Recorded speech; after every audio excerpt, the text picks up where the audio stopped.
どうも、こんにちは。デミコです。はい。というわけで、さあ、今回は、靴下を浴びながら、また喋りまくろうかなと。喋りまくるっちゅうか、いや、あのですね、先取りで、こう、ちょっと早めに撮ってるわけですね。タケノコの動画で言ったと思うんですけど、週末パリに行く予定でして、まあちょっとパリからちょっと出るかもしれない。うん、出るかもしれないんだけど、ちょっと泊まりで出かけようかなっていう話でね。うん。そうなのよ。うち家人がさ、仕事でさ、週末からね、ちょいと数日間、3泊ぐらいかな。3泊ぐらいで仕事でさ、サンマロっちゅうとこに行くのよ。うん。サンマロっちゅうとこにいるのよ。その間にサクッとちょっとね、うん。友達と遊びに行っちゃおうみたいなそんなわけで、まあ、別に内中なわけじゃないんだけれども、ちょっと出かけようと思ってるんで、で、まあ、ストの間ですけど、ストっつっても、いや、そこそこ動いてるんでね、まあ、いけないことはないんで、おっと、ちょっと待った、パソコンがなんか言ってるぜ。なんかね、昨日あたりからね、ちょっと動画編集用のね、ソフトがね、不穏な動きをしていて、まあ、しょうがないな。これ、アップグレードするか。ね、しようかな。まあいいや。はい。そんなわけで、なんだっけ、何話してたっけ。あ、そう。で、家人がね、ほら、いないもんだからと思って。うん。で、それでちょっと、お出かけするもんだから、その分の動画をね、急いで撮っちゃわなきゃと思って。一応撮っとこうと思ってね。うん。まあまあ、そんな2日、3日ぐらいの話なんで、まああれなんですけど、まあ一応撮っとこうかなと思いましてね。なので、ちょっと大した準備もできてないし、なんならじゃあ、編み物進めていこうっつうんで、じゃあ喋るかと。ね、喋るかっていう話ですよ。で、まあ話はまあ雑多ないろいろなものを話しておこうと思うんですけど、まあさっさと始めますわね。しばらくは、ちょっと待って、今これ8センチぐらいかいな。9センチぐらいいってっか。あ、10センチいっとんな。ね、10センチ。まあ適当に話して、今日はかかとまで行かないと思うんでね、話してたってね。これ単純にほら、編んでく場所だけなんでね。はい。じゃあさっさと始めますけれども。そう。で、そのタケノコのね、タケノコの里もどきの方の動画で話したと思うんですけど、パリのデモの状況をね、少しね、写真も交えてお話ししたかと思うんですけど、まあすごいね。うん、すごい。オペラ界隈で火事があって、火事っていうかそのゴミが燃やされて、で割と狭い通りで燃やされたもんだから、その近くの住民はなんか避難したらしくってさ、で結構ひどい状況っていうか、でゴミの散乱も結構すごいし、大きなデモがあったりすると、やっぱりゴミっていうのはさ、まあおもちゃにされるわね、やっぱりね。うん。それでまあ動画の中でも書いたと思うんだけれども、パリ市内だけでも140件のゴミ放火があって、夜になっても数十件まだ残ってて燃えててっていう話でさ、まあ、私はほらパリに住んでないこの辺はだからそういうさ、そのデモとかはないからね、こういう郊外なんかはないから。だからあとはだからパリと、あと地方都市だよね。地方都市、大きい都市とかだから、ボルドーだったりとかトゥールーズだったりとか、そういうとこでも結構マルセイユとかもそうだけど派手にやってて、だから視聴者、ボルドーなんかは視聴者の入り口が燃やされて、で警察署の前が燃やされたのはどこっつったっけな、忘れちゃったな。なんか聞いたような聞いたことないような、そんな名前の街だったような気がするんだけれども、まあ全国で大変なことになってますわね。だけどまあこの手の暴動が伴ったデモっていうのはさ、まあ前回も言ったと思うんだけど、まあ割と毎回のことですわ。で今回が特にひどいとかって私は特に思わないんだけども、前回数年前にあったデモもかなり、大変だったやつがあって、で、前回の動画の中でも話したと思うんだけど、サンジェルマン・デ・プレあたりでそのデモをね、まだ私働いてる時だったよね、あれだって。そうだよね、働いてる時だったんだけどさ、サンジェルマン大通りでやっぱりデモ行進があった時に、うちの店の近所までっていうか、もうすぐ隣の道を歩いてたんだよね、デモ隊がね。うん。でそしたらみんな戦々恐々よ、だって今日はやばいかもしんないっつって、店をさどうやって守ろうかなんて話をしてる人たちも周りに結構いたりとかして、でまあうちはさちょっとそんなになんつうの、大通りに面してるわけじゃないから、デモ隊がこう目の前を通るわけじゃないんだけれども、まあでもちょっと様子を見たんだよね。そしたら結構やっぱりね、やられやすいのはさ、道のさ、こういうさ交差点中か、道が交差してるところあんじゃん。そういうのの角っこの店とかやっぱり狙われやすいんだよね。うん。だからなんか結構みんなあれだよ、店閉めたりとかしてるところもあったし、やばいやばいっつってね。うん。だそうなるともうみんなあれだよ、商売やってる人は戦々恐々よ、本当に。だっていつどう壊されるか分かんないからね、彼らはそんなのほら無秩序にやるから。でほら、マクドナルドとかなぜか標的にされるんだけど、ダメだな、ちょっと待って、ダメだ、再起動。分かった、分かった分かった、はいはい、分かった分かった、はい、多分ねあれだわ、パソコンの容量いっぱいだわ、はい、容量いっぱいだった、忘れてた、数日前から移さなきゃ移さなきゃ、データを移さなきゃと思っててもう満杯だったわ。だからあれだわ、頭が回らなくなっちゃってた。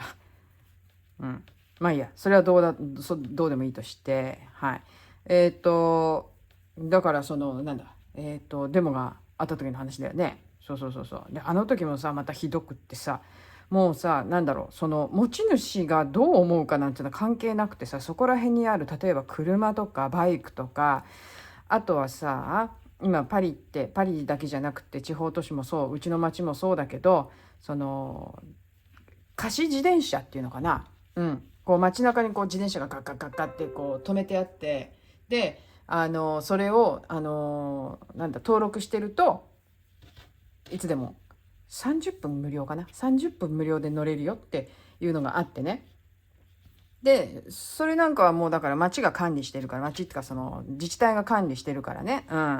そういうものがあるんだけどさ、そういうものとかさ、ね、要はだから道に置いてあるものだよね。あとはキオスクって言って、なんて言ったらいいの、街中にさこうスタンドがあるじゃない、新聞とか雑誌とか売ってるようなちょっとしたスタンドみたいなのがパリにはあるわけよね。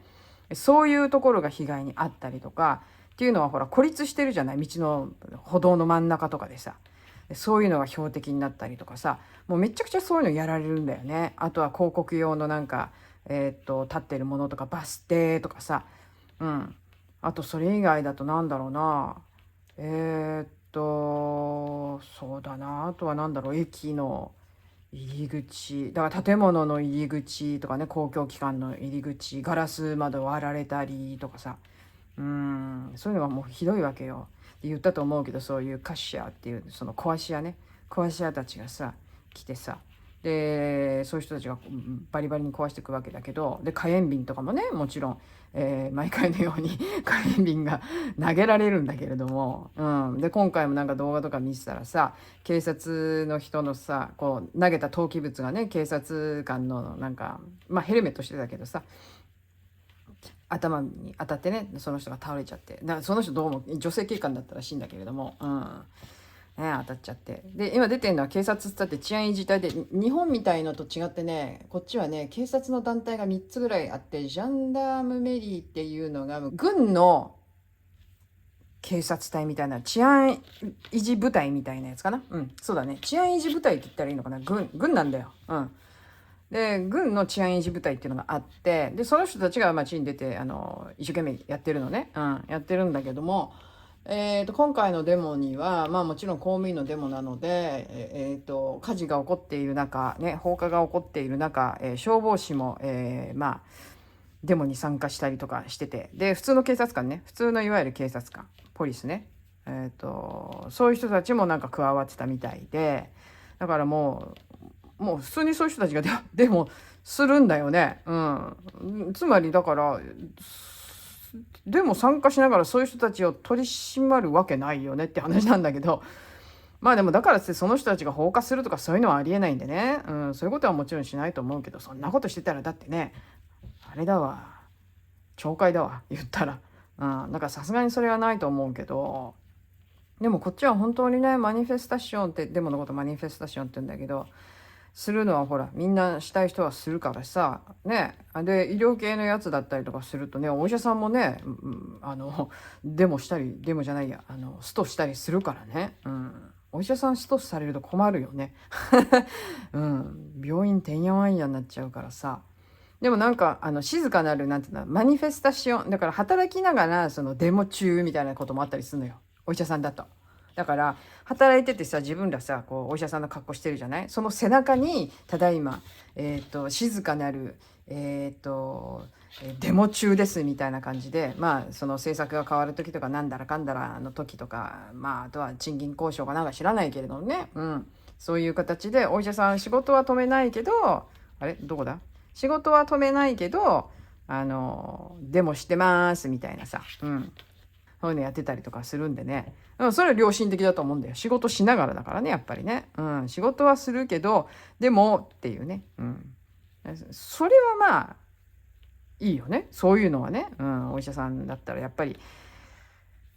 ね、そのなんつうの、患者さんがいるのにそれを放ってってわけにもちょっといかないだろうしね。いやだからね、日本だってほらデモっていうのはもちろんあるでしょ。5月の1日のメーデーとかにデモとかあったりとかするじゃない。で公務員なんかもさデモの権利はあるからね、だからそういうんでさ一応なんかあんのよ、公務員やっててもストはできないけどデモはする権利あるからさ、そういうのってさ労組なんかでさ入ってるとさ順番で回ってきて動員かかるんだよね。この日のデモに行ってくださいみたいなさ。でも私さ労組入んなかったんよ実は。私働いてる時ってさ労働組合入んなかったの。でさ先輩とかにも言われたわけ、入っといた方がいいよって、もし何かあった時に守ってあげられないからって。何かあった時って何よって話でさ、守ってあげられないからって何よって、なんか上からなんか辞めさせられるって話、そんなのあるわけねえだろ、だって公務員だぜみたいな。公務員だからほら辞めさせられるってことないわけよね。で立場が悪くなった時うんたらかんたらとか言うけどさ、私そういうの全然興味ないし、立場が悪くなって私がだから仕事を辞めなきゃいけないかどうかっていう時は私に何か責任があってね、そういうことが起こるわけで例えばじゃあ何かの事故を起こした時にっていうこともあるのかもしれないけど、でもそういう時は責任取って潔くねやめるかもしれないしさ、わかんないけどさ、で労組がないと守れないとかさ、どういうことって思っちゃうんだけどね、私なんかはね。で労組入ってないからって待遇がってこともしかしたらあるかもしれないけど、それだったらそれまでよって話でね。だってさ自分の意思に反したっていうか自分の信条に反した活動をやってるところにさお金出したくもなければさそこに属したいとも思わないわけよね。だから私労組って入んなかったわけ。労組入ってないのあなたぐらいよみたいなこと言われたけど、いやみんな右へ習いで入る方がおかしいでしょって私は思っててさ、その当時その当時から私だからちょっとおかしかったんだよね、周りから言ったらね、比べたらおかしかったのかもしれない。でも労組にも入らなかった。散々言われたよ、先輩には。入りなさい入りなさいって。今年はどうするのって言われて、入りませんよって毎年ね、デミコちゃん入らないのって言われて、入りませんよ、入るわけないじゃないですかっつって、そう3年ぐらいねあれだったけど、それ以降あんまり言われなかったかな。だって権利としてはさみんな同じなわけじゃん。だって公務員として働いててさ持ってる権利っていうのはみんな同じなわけだからさ、労組入ってようが入ってまいがさ、自分が働いた上でのその労働のさそのあれがあるじゃないの、福利とかってあるじゃない。そんなのみんな平等なわけだからさ、労組入ってようが入ってまいが関係ないわけだからさ、それさえ最低限一緒であれば別に何の文句もないわと思っててさ、労組入んなかったよ。だからその活動にも参加したことなければデモに行ってくださいって言われたところで私はだって労組入ってませんからっていう話だよね。関係ないっすよっていう話だよね。だから全然デモとかにも興味なかったし、ただ日々私は普通に自分の仕事をして働いてお給料をもらってればよかったからさ。ねえ、そんな仕事以外のことでわざわざなんか時間費やしたくなかったし、お金も払いたくなかったし、ねえ、お付き合いね、社会人としてのお付き合い程度でみんな入ってたのかもしれないけどさ、めんどくさい1111と思って、私そういうとこあんだよね、昔からそうでさ、団体行動っていうのがどうも苦手らしくってさ、だから私あれですよ、例えばこうやってデモとかねやってるでしょ、今日ねこうやってデモやってるわけですよね、パリでっていうかフランスでね。まあ私外国人だからってのももちろんあるんだけど、そういうとこ冷めてるっていうかどうでもいいんだよね割とね。割とどうでもよくって、だからいろんな運動とかあるじゃないですか、動物愛護関連の運動だったり、今回のその例えば流行り病関連のことでもねムーブメントってあったわけやっぱり。だけどあんまり興味なかったね。私はただ日々自分の生活が自分さえ良ければっていうことではないんだけれども、日々の生活での中でなんだろうな、不満はもちろんあるけれども、でもなんだろう、自分の中で折り合いつけてやってるからあんまり外部っていうかなんだろうな、興味ないんだよね。なんでか知らないけど。だから今回のデモのことに関してもさ、私あんまりニュースとか見てなくて、で、昨日はさすがに大きくってずっとなんていうの、テレビでもやってたし、ネットの方でも結構騒がしかったしね。だからさすがに見たけどさ、だから働いてる時はね、ほらいつも毎日パリに行ってそういうのを見てたから、そういうの嫌おなしにさ、耳にも入るしさ、目にもするしさ、だからさ、いくらか今よりは興味あったけども、全然なんつうの、今パリに毎日行かない生活をしてるとさ、やっぱりなんかまあ都会でのことみたいな、結局田舎にいるからね、私ね、基本的に。まあでもこうやって久々にまたこうやってパリに行くとなると、前回は4日目だったのが今回はもう2週間過ぎて、3週間に入らない直前ぐらいのところか。そんなところでパリに行くからさ、いやどういう感じかなっていうね。3週間が終わる、今度4週間目になるの。だから結局なんかストって言ってもさ、ずっとそのなんていうのかな、常に、ずっともうなんか電車がないとかっていう感じでもないし、だから大きいそのデモとかやる日に大きく、ストをやってこう全面的に止めるっていうことはするけども、かといって今日は割と普通に動いてるし、だから何のあれもなさそうっていう、問題もなさそうだなと思ってるんだけどね。こういう時ばかりはやっぱりパリに住んでなくてよかったのかななんて思ったりもするけど、っていうか私家から出てないや、そういえば。家から出てないからうちの町がどうなってるのかも知らないんだけどさ、実はさ。でもうちの家事も何も言わないし、別に特にあれなんじゃない、問題はないんじゃないのって思うけど、ちょっと後でね、あれだわ、テラスからちょっと外見てみるけどさ、どんな感じになってんのか、ゴミ収集が来てるのかどうか。うちはさ、ほらパリみたいにさゴミ箱をさ出しとくわけじゃなくて、前にも言ったけどさ、歩道にさバーッとなんていうの、もう穴が掘ってあって、そこにポンとこうでっかい箱が入っててね、それをゴミ収集が来ると箱ごとグワクーンって持ち上げて、こうトラックの上にギャーンと持ってって、うわっしゃーっつってギャーッと捨てるっていうさ、そういうタイプだから、その外にね、そのゴミ箱が散乱とかゴミが散乱とかしないわけ。その箱がさ結構大きい箱で、そこが満杯にならない限り溢れないわけだからさ。でそれがさ、なんだろうな、結構なこう頻度で置いてあるわけよ。結構な間隔で。もうだからうちのアパートがガーッとあってね、でその通りがさ、だから3方向にこうやってあって、3方向にこう通りがあって、ここガーッとずっと建物があるわけよ。でこっち側に全部あるから、そこそこの数あるわけよね。だからそんなぐらいの感覚でもうあるわけ。わざわざゴミ箱を使わなくてもいいように、そのほとんどのそのなんていうのかな、周りの建物の人たちが足りる分ぐらいのものはあるからさ。でもそれがね、収集が来てないとどれぐらいで満杯になるのかっていうのはちょっとイメージ湧かないから分かんないんだけどさ。ちょっと後でテラスから見ておくわね、ちょっとね。そうだ、ちょっとダウンロードじゃないや、データの移動が終わったんでちょっと待って。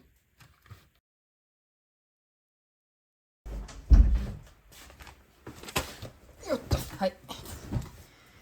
はい。今ちょっとついでに、テラスも見てきましたけど、テラスからちょっと外見てみましたけどね、うちはあれですよ。何の変わりもない変化もない静かな街でございます。はい。基本的に何もなければね。でもね、ギャングの抗争とかがあると大変だけどね。移民の街だから。はい。というわけで。はい。一応今回のデモとか、そういったものには、ほぼ影響されてませんね。はい。静かな感じでございます。でもギャングの抗争とかあると本当大変なのよ、若いね。あんのよ。この町もね、噂によるとギャングが2つあるらしくって、そうなのよ。怖いわね。郊外だからね。郊外はほら移民がやっぱり多いからさ。だから郊外のね、パリ郊外っていうのは郊外なわけですよ。移民が多いわけですよ。その外に行くといわゆる田舎ですわ。だからうちなんかはその田舎と郊外のちょうど中間みたいなね、郊外の郊外みたいな感じなんでだからまだそんな感じなわけですよ。移民が多くてね。でも本当にその移民のがいっぱいいる郊外のさらに外に行くとこう田舎があるわけですね。田舎っていうのは移民が少ないかっていうと最近そうでもなくて、私が最初になんつうの住んだね田舎の町、は本当に田舎でね、移民なんてほとんどいなかったわけです。いわゆる移民って、私が言う移民ってやっぱりアラブ系とか黒人系ね、ほとんどいなかったの。でちょろっと中華系がいて、で本当に町の中で私一人だけ、日本人を見たことがあって、もう一人日本人女性が住んでたのね、同じ町の中に、田舎に。でその人はどうやらピアニストって言ってたかな。で多分旦那さんがフランス人だったと思うな。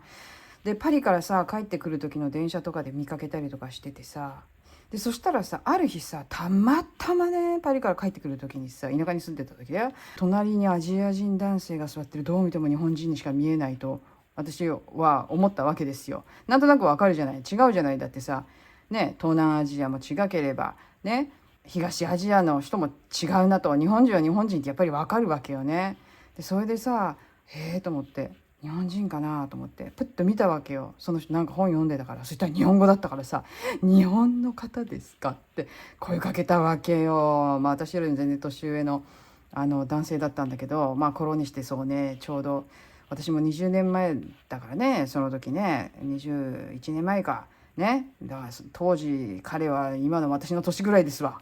言ったらそのぐらいの年の人でさ、で話を聞いたら、なんか私がその住んでた田舎の近くにはなんか日本の会社がなんか工場があるのかなんか会社があるらしくってね。でだから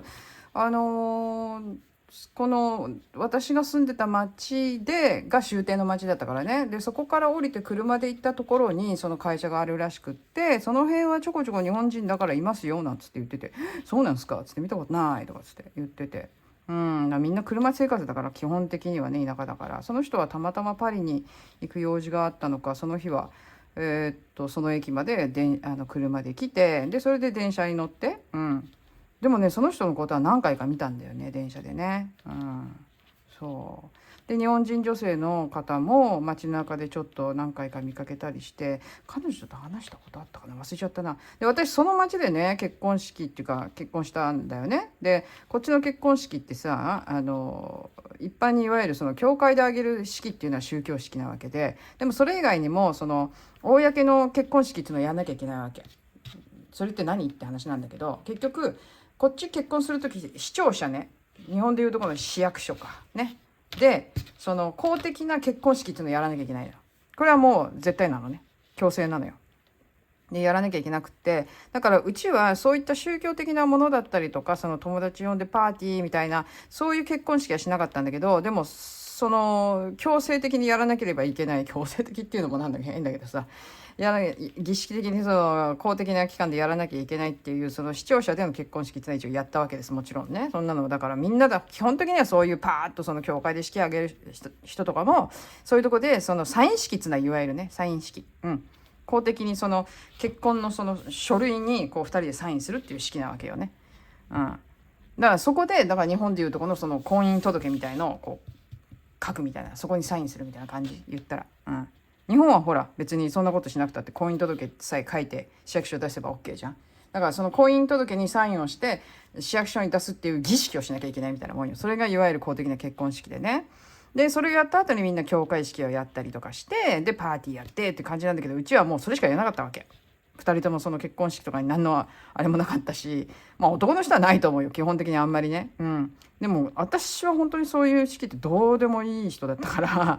まあでも友達はね言ってくれたけどね、結婚式やるんだったら化粧も髪もやってやるぞって、メイクアップねやってくれるって言ってた子がいたんだけどね、彼女はね。数年前に、まあがんで亡くなりましたが、私よりだいぶ若かったけどね。まあそういう友達もいて懐かしいな。でもまあいいや、はい。でね、そんなんでね、そんな式をして、で田舎のその町だからさ、そしたら市長さんに言われたわよね。市長さんうちのあれですわ、歌人のパパのお友達だったんだけども、うちの町で日本人が結婚式を挙げるなんて初めてのことだっつってさ、でさサインする時にさ、私のサインはさ基本的にこっちでも漢字のサインなわけで、漢字のサインって結局難しいからさ、だから真似できないんだよね。真似できないし、じゃあ分からないから、誰が見ても分かんないから逆に真似されやすいだろうっていう人もいるんだけど、でもその判別がつかないからね。でも半別ぐらいつくだろうということで、複雑だからね、逆にね、私漢字のサインなんですよ。だから漢字のサインをしたらさ、この市長さんがさかっこいいサインだなって、こっちでもね、かっこいいなかっこいいなって、そのサインかっこいいなみたいな感じでさなんか市長がなんかむっちゃ喜んでたわ。漢字かっけーみたいな当時はまだほら、最近でさえね、そのなんつうの、今じゃね、その漢字っつってね、かっこいいかっこいいっつっていう人がどんどん増えてるけど、今なんかはね、もうね。でもその時期なんかは本当に漢字を見ることなんてこっちの人なかったから、普通の生活の中で。その中華の店が書いてあったりとかはするけどもさ、でも実際に人がこう書いてるのっていうのは見ないわけよね。だからみんな書いてくれ書いてくれ言うんだよ、結構。未だに言われるかな、やっぱりね。かっけえかっけえ言われるんだけどさ、そんなんでさ喜ばれたけどさ、あれ何の話してたんだっけ。まあいっかね。今日はね、雑談だ、雑談。今日は雑談。そうそう。何の話からそこまで来たの。なんかあれマニフェスタションの話をしてたような気がするんだけど、おかしいな。まあいいや。はい。まあそんなこんなでね、だからこの最近のこのデモっていうのもね、別にね、急にそこに話戻すけどね、デモっつうのもあれだわ、別に今回が特別すごいわけでもないし、今まで何回も見てきてるしね。でも面白いよね。日本でも同じだけどさ、主催者発表の人数とさ、警察発表の人数の差が大きいってのはさ、どこでも同じでさ、アメリカとかもそうだし、日本とかもそうなんだけどさ、フランスも今回の昨日のデモの参加人数、警察発表が11万人、主催者発表が80万人ですわこの開きは何よこの開きは何だねえ、日本だと10倍ぐらい違うからね。こっちもでもそのぐらい違うね、いつも。ねえ、主催者発表がね、すごいよね。100万人って昨日言われてたけど、ねえ、どの数字が正しいのかなんかちっとも分かんないわ。まあその人数は、主催者発表のその人数11万人と80万人は全国の人数かな、パリの人数かな。わかんないな。パリの人数かもしれないな。ね、全国だともっとあれかもしれない。わかんないけど。いや、どうだろう。全国だな、多分な。まあでもそんな開きがあるわけですよ。実際どうなんだろうな。でもね、レピュビック広場の写真をね、だからタケノコ動画にね、載せたけども、本当にだからあんだけ集まるわけですよね。相当の人数だよね。でもやっぱりね、言ったらね。まあレピュビック広場でね、どれぐらい人数入るかちょっとわかんないんだけどさ。ね、横浜の花火大会考えたらね、横浜の花火大会の人手って私が行ってた頃でそれで20万人だからね、約ね。だからそれ考えたらまあ10万とか余裕で集まりそうだよね。ちょっと分かんないけどね。まあだけどまあ全国で本当に100万人集まったのかどうかはね、100万人ぐらい集まったのかどうかな。やっぱりあんだけの大きいっていうか広場であんだけ人数がこう密集して集まれる場所っていうのはパリぐらいしかやっぱりないからさ。それを考えると地方のデモってまあああいう感じで人は集まるけども、あと大きいのどこだろう。マルセイユか。マルセイユとかもでかそうだな。まあちょっと分かんないけどね、地方のはね、あんまり私も興味持って見ないからさ。それよりよっぽど日本の方のが気になっちゃうからさね。日本のことばっか見てるよ私、どっちかっつったら。それもいけないんだけどね。フランスのこともいくらか見ないとは思うんだけど。まあでもそんな感じでね、自分の生活にそのなんて言うんだろう、直接影響があるようなことになればね、やっぱり見るわけだけども。だから今回のこのさ、デモだのストだのもさ、いつまで続くのか知らないけど、一番長く続いたのっていつだっけ。なんかいつだか90年代96年だっけ。なんかそのぐらいの時になんか2ヶ月ぐらいストが続いたことがあって、あの時はなんかもう結構電車なんかもほとんど止まった状態で、パリのチャリ通勤の人がむちゃくちゃ増えたんだよね。ね、だってバスも止まっちゃってるからね、結局ね。だからバス移動もできないでしょ。電車移動、メトロ移動できないでしょ。そうすると車移動になるけど、車だとむっちゃ混むわけじゃん。でただでさえさ、あの頃は渋滞が、ひどかったのに、まあ今でもそうだけど渋滞がひどい街でさ、そんな感じなのにさね、それでさらに車に乗るっていうのもあれだからね。だから自転車がすごい増えて、そうそう、自転車って言えばね、また今日はほら雑談だからさ、いっぱいなんか話があちこち飛ぶけれどもね。だから昨日だっけ、そのパリの市長がパリの中をめちゃくちゃにしたって言ったじゃない。今何つったっけ、イダルゴっつったっけ、女の市長さんなんですけどね。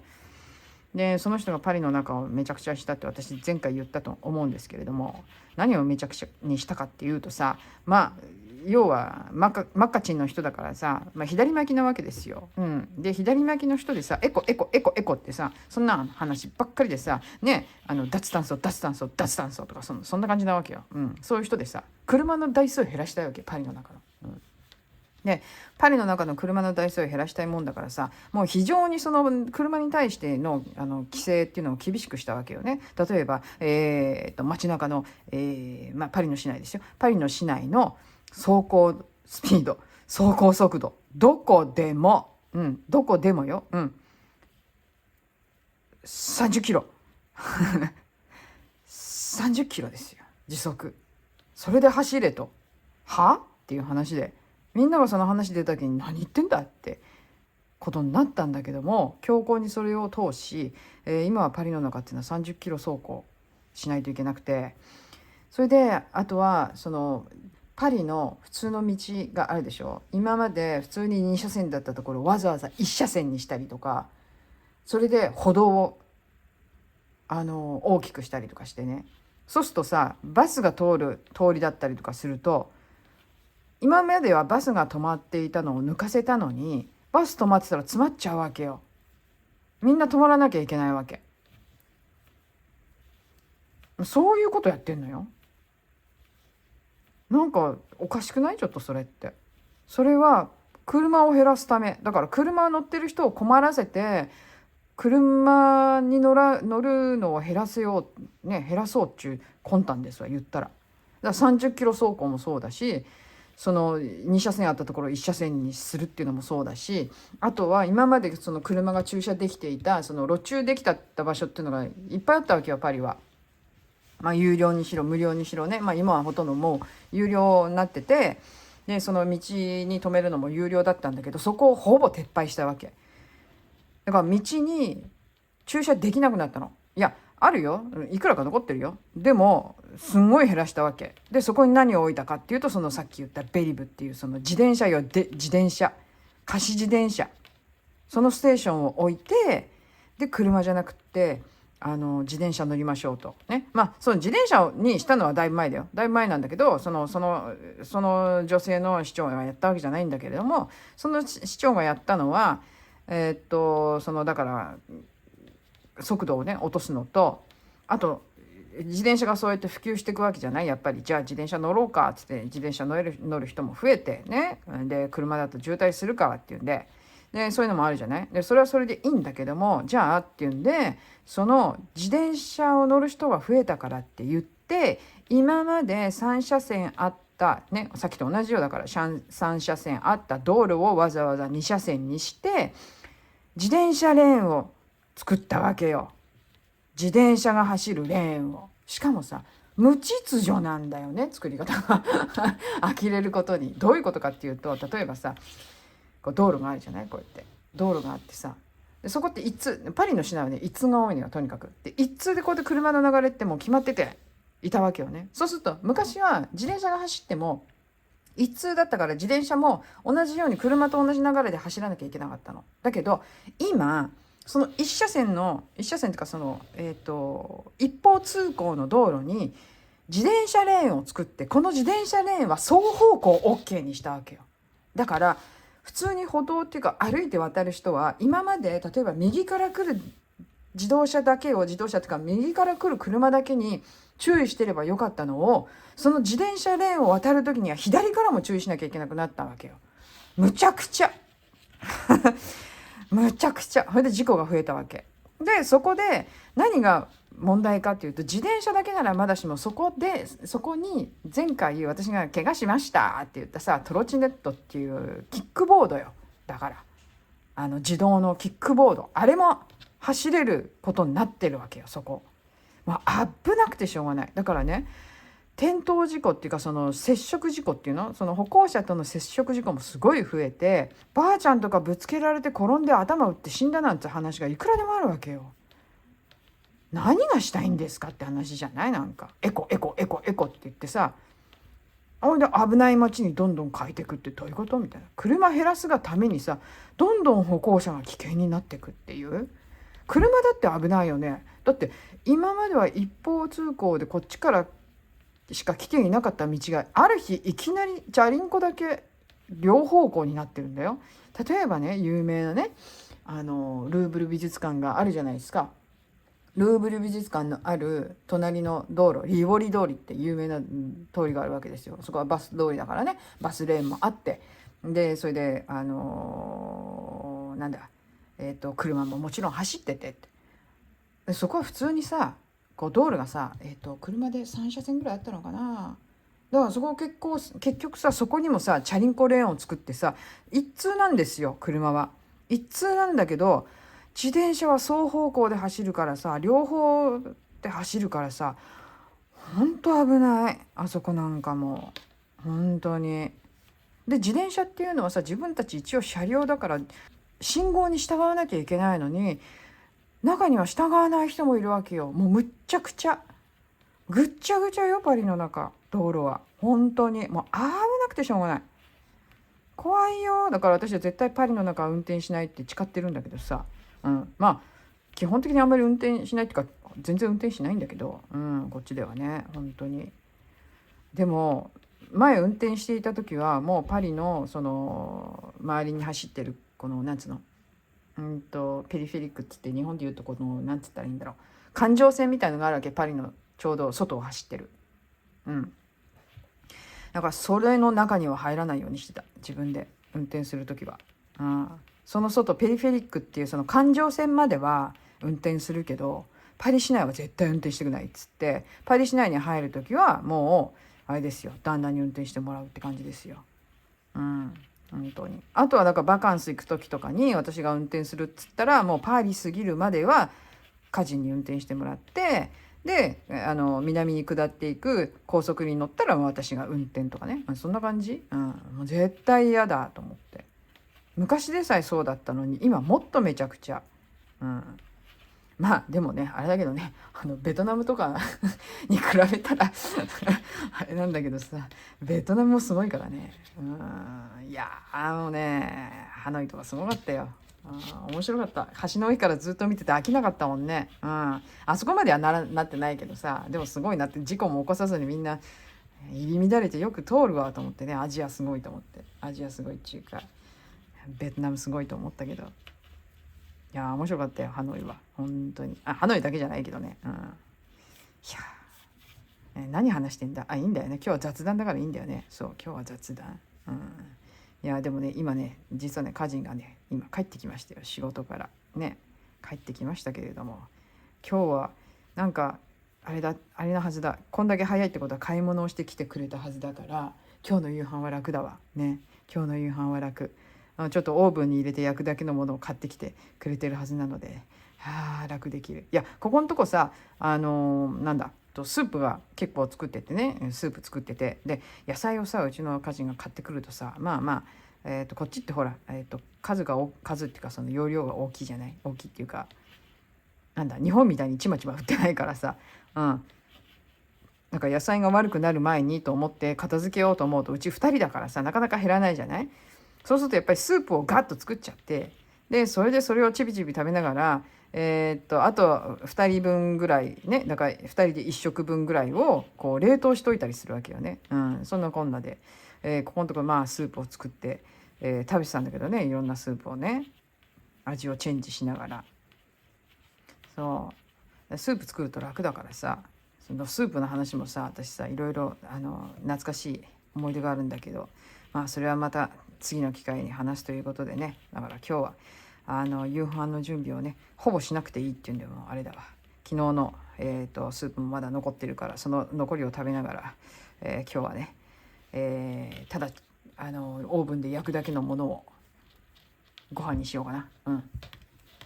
いやもちろんあれですよ、どこで買ってきたかって、それピカーですよ。ピカうちはもうほんと重宝してるよ、ピキャー。今日はね、確かね、頼んだものはね、あれですよ、サーモンのラザニアを頼みました。はい。サーモンのラザニア頼みました。いや、ピキャーのね、サーモンのラザニアはね、すごい美味しいっていうほどでもない。はっきり言ってね。ほどでもないけど、でも最近なんかその魚系のそういったピキャーのなんつうのかな、出来合いのものっていうかね、焼くだけのものっていうのはあんまり食べてなかったんで、久々にちょっとサーモン食べたいと思います。はい。サーモン最近食べてなかった。サバばっかでね。サバばっかで。いや、ピカーのサバはマジで美味しいよ。本当おすすめ。日本で売ってたら本当、日本だったら別にピカーのサバ買わなくてもいいんじゃんね。そうだよね。こっちだからピカーの、あれだよ。サバを買うんだよ。そうだよ。いや、あれですよ。あれなのよ。魚屋行けば売ってんのよ、サバだって。でも丸のそのまま売ってっからさ、開かなきゃいけないからさ、さばかなきゃいけないから、別にさばけるけど、さばくのめんどくさいんだよね、やっぱりね。めんどくさい。だから別にさばいてもいいんだけど、さばくのめんどくさいからさ。そう。そう。だから食べれないことはない。食べれないことはないけど、でもやっぱりピキャーでね、買ってきて、焼いた方が早いんで、手も汚れないしね。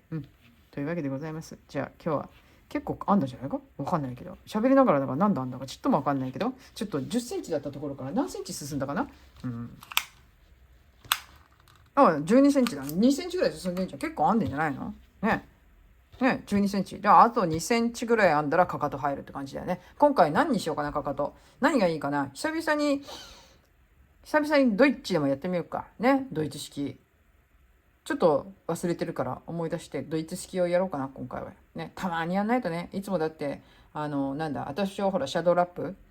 が最近お気に入りだけれども、普通のラップターンでもいいけれども、ジャーマンショートローってやつだよね。だからね。ドイツ式かかとで今回やろうかなと、ちょっと思ってますわ。はい。というわけで、今日もここまでご覧いただきまして、どうもありがとうございました。今日は本当にね、雑多な、話ばかりで、あっちこっちね、ザッピングのようだったかもしれないんだけれども、まあこんな感じでね、また話していこうかな。いろいろね、というわけでございます。はい。じゃあ、次またね、すぐにお会いしましょうということで、本日はここまで。じゃあ、さよなら。つうかさ、我が家はさ、引っ越してきて今、数ヶ月経ったわけですよね。ね、なんかね、立て付けしっかりしてると思ってるんですけど、立て付けはしっかりしてると思うんですけど、壁が薄いっちゅうかなんちゅうか、いろんな音が聞こえるっちゅうかね。その理由もわからなくもない。わからなくもない。前住んでたところの私が使っていた部屋の壁一つはコンクリだったからね。向こうの音が全然聞こえない。サロンの音が聞こえない。今は間がそのなんつうの、壊せる壁あるじゃない。ほいだもんだから、サロンの音も聞こえるわけですよ、よくね。そして廊下の音もよく聞こえるにはなぜか知んないけど、前のところもそこそこ聞こえてた。でも扉閉めたら、扉2枚向こうは聞こえなかった。つまりトイレの音は聞こえなかったの、言ったらね。で、私今ここにいて扉ありますよね、私の部屋の。そして私の部屋のすぐ隣に、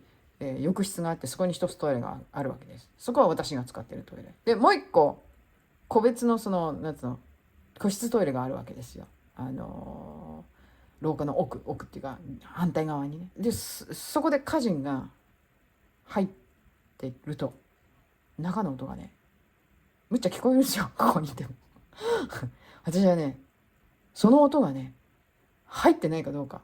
録画されてないかってか、その動画の中にね、録音されてないかどうかがちょっと不安です。もし入っていたら言いますけど。っていうのは、むっちゃ聞こえてたから入ってないことを願います。はい。そういうわけで、じゃあね、バイバイ。